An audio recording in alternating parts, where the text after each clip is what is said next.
Welcome to the Aquest Podcast. This is a special edition. Conversations with and for the Irish authorised funds industry with your host, Daniel Lawler. This episode specifically is inspired by Funds Ireland MiniCon, a virtual conference taking place week commencing the 2nd of November 2020 and for the funds industry. CP86, the final chapter, transforming challenge into best practice. RSVP over at www.fundsirelandminicon.com. Hello podcast listeners and welcome to the Aquest Podcast with me, Danny Lawler. If you're new to the Aquest Podcast, do hit the subscribe button on your preferred podcast provider to be kept up to date as and when new podcasts drop. This podcast is part of a mini-series that we're doing on the Funds Ireland MiniCon, which takes place in the first week of November.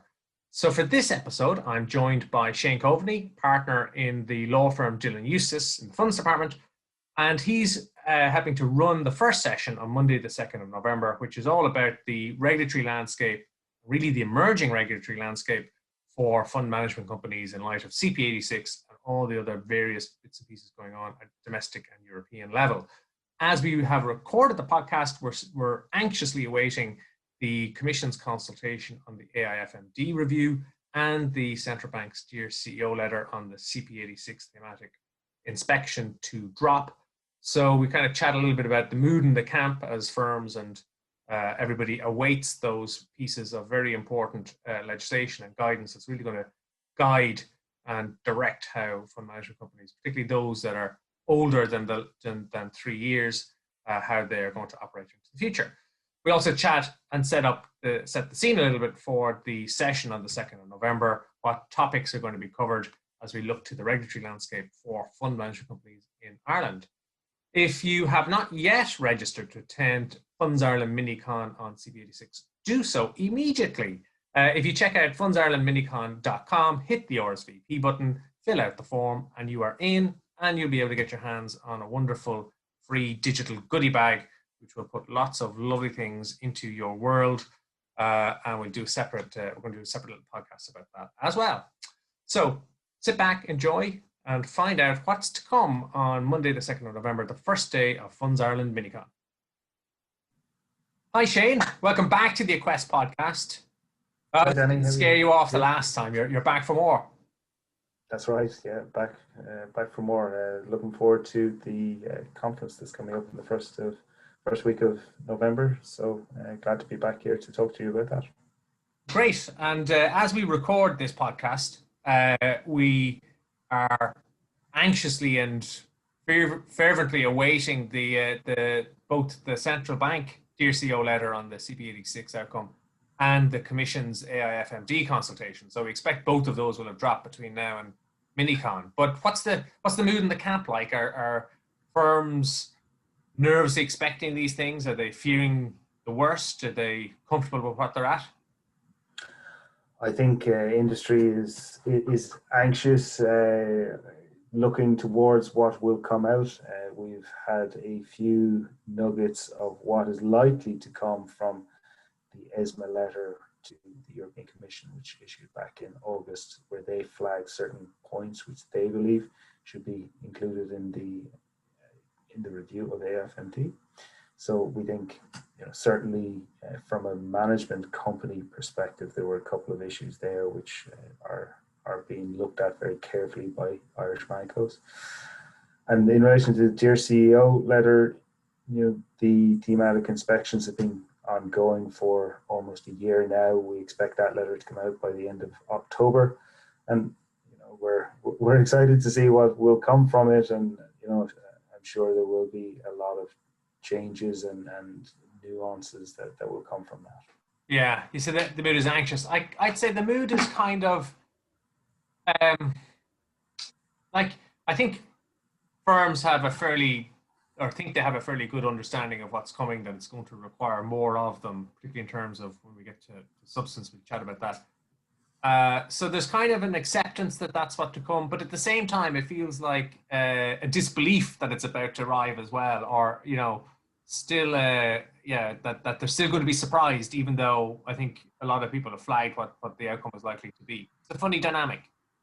Yeah, I would certainly agree with that. I think, as I said, a lot of us would anticipate certain points coming up, but when you see the actual points come out, I'm sure there'll be a couple of surprises for us in the Dear CEO letter and the Commission's consultation. So, it'll be good to get them, good to be able to go through it, good to start working on the various different pieces that need slight amendment to fully conform with what the requirements will be in the future. I think certainly as we are now, a lot of Mancos are in good positions to be able to comply with the requirements. Well, I think you're right that it'll be good to finally know and kind of get on with our lives and, sort or address whatever issues have been identified in the consultation and move on past substance and boots in the ground and questions like that into more regular operating financial services businesses and get on with it. So it has been a little while. I think that'll be a benefit. It leads us kind of nicely into the session on the Monday of MiniCon. So you're kind of leading and running the first day of sessions all about the regulatory landscape for fund management companies. What have you got in mind for that session? What can attendees expect to hear? So on the first day, what we'll be looking to do is just go through a couple of topics which we think are interesting and on point for people who will be looking to join us at the conference. So items such as, what is the emerging regulatory landscape for Irish Mancos? ESMA has had a lot of papers come out between the Brexit opinion and the letter which came out in August. So looking at that, looking at what the future could hold, is it an Irish issue or is it a cross-European issue? A lot of these things are now coming from the Supervisory Convergence Network, which is playing a large role in the European Commission and European regulatory framework. So we expect to have a session on that and look at those issues. It's an important one, Shane, because I think you're right. I think a lot of what happens in terms of financial services, certainly in the asset management world in Europe, is driven by ESMA with their supervisory convergence mandate rather than necessarily rulemaking. And it's really around making sure that firms in different jurisdictions, different member states, are authorized, supervised, and operate and are subject to the same rule books applied in the same ways. So I think if you are a Manco in Ireland or Luxembourg or anywhere else across the Union, France, Spain, Germany, the chances are you're going to see more similar regimes, or that if you had in mind you would move to different jurisdictions because you'd have a different approach. That's probably not what you're going to find in practice, because ESMA has been pushing the supervisory convergence agenda. Yeah, we certainly think that's the way forward and the route that it will take over the next number of years. We certainly believe that the full-time equivalent employees and substance is another issue which we will see across the European Union and in various different countries, not just Ireland or Luxembourg. So they're kind of things that we expect to see, and we'll be touching on those during the conference. Yeah, I guess it's kind of the cost of doing business in Europe, or certainly the European approach to fund management is maybe different than other areas, other jurisdictions, and it really is built around a Manco that's an operating company. So be interesting to delve into that a little bit at the session on Funds Ireland MiniCon. So what else have you on the agenda? Other items that we're looking to touch on is just reflecting on CP86 and the substance. Should we have grasped the nettle sooner? Should we have made a move to staffing up more? Should the OE role have pushed certain additional points and driven more change within the industry? So those kind of issues, looking at whether substance, as we said, is an Irish issue alone or whether it's across the European Union, looking at what is the future with the Dear CEO letter expected to come out in the next couple of weeks. Yeah, absolutely.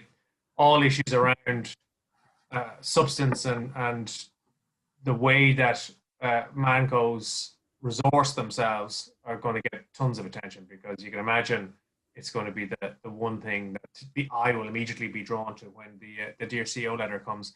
And I guess as part of that, then, you're thinking about the self-managed investment companies, the internally managed AIFs, and how they're going to approach compliance. So that's something else that you're going to touch on in your session to kind of set up session 2, which is a session that AMX are leading. I know they're going to look at structuring options. In terms of SMICs and internally managed AIFs, exactly. What's the future hold? Exactly. We're going to be looking at what the future holds. What is the past experience over the last number of years since the fund management company guidance came out in 2016? Has there been a direction away from internally managed and SMIC entities? And where do we see products coming, and the structuring of those products? Anybody who's looking to enter into the European market will have an interest in that. And I think certainly with AMX touching on these issues in day 2, it's kind of a good intro to what we believe is the most likely way forward. Yeah, it'll set it up and hopefully give the attendees, especially if they find themselves in a situation where they need to revisit their resourcing model or how they're structured, give them some practical insight and some practical tips to help them on their way as they try and navigate new requirements and build a model that's going to work, both in terms of compliance, but also in terms of scalability and operations and economically. So lots in that. Yeah, we think that's going to be a topic of great interest to the people who'll be joining us at Funds Ireland MiniCon this year. So we're excited to touch on those topics during day 1 and to continue the discussion in day 2. Yeah, cool. And then to wrap up, we're going to have a regulator panel get some insight and views from James O'Sullivan, who is the head of the funds policy team in the Central Bank of Ireland, and of course will be close to all of these developments, both domestically and internationally. So always interesting to get James's views and insights into direction of travel, and also to understand the thinking behind how and why we've got to where we've got to, and also then where we need to go in the future and how he sees all of that playing out. So great to have James involved. Said always got tons of insight to share, and it can be very useful to when you read the bare text, it can be a bit stark, and so to get that insight from somebody in the regulator is always time well spent, I find. Yeah, definitely agree. Getting the context behind it, the rationale behind it, and having James to give us that kind of insight from the CBI, certainly with the Dear CEO letter having been released, or it will be expected to have been released at that stage, will be great. And I guess if it goes the way that a lot of people are anticipating, he may need the old flak jacket on for that visit. But we welcome him with open arms, notwithstanding. That's great, Shane. So that gives a good sense for that opening day session, Monday the 2nd of November, Funds Ireland MiniCon on CP86. It's really going to focus on the regulatory regime, the changes that we have seen and are pending and very, very imminently coming down the tracks, and how you try to unpick that, understand what it means for you and for your business, and then hopefully start to plan for how you get the other side of it in a way that's compliant, but also in a way that allows you to run a business that actually can turn a profit. So that sets us up nicely for that session, Shane. Looking forward to it very much. As am I. It should be a good day. Hopefully a lot of people can join us for it and get a lot out from the sessions.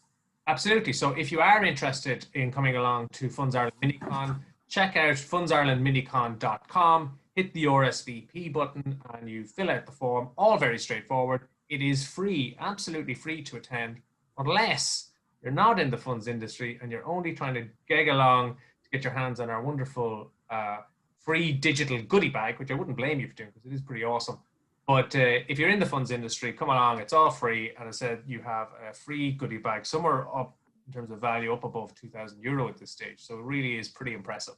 And the more the merrier. So glad to have everybody along, and option there to ask questions through the session. So you'll be able to interact and get your views across and your questions across too. 2nd of November for that session, and MiniCon is on all during the first week of November. Every day we've 2-hour sessions. We're going to wrap it up there, Shane. Thanks very much for your time. I appreciate it.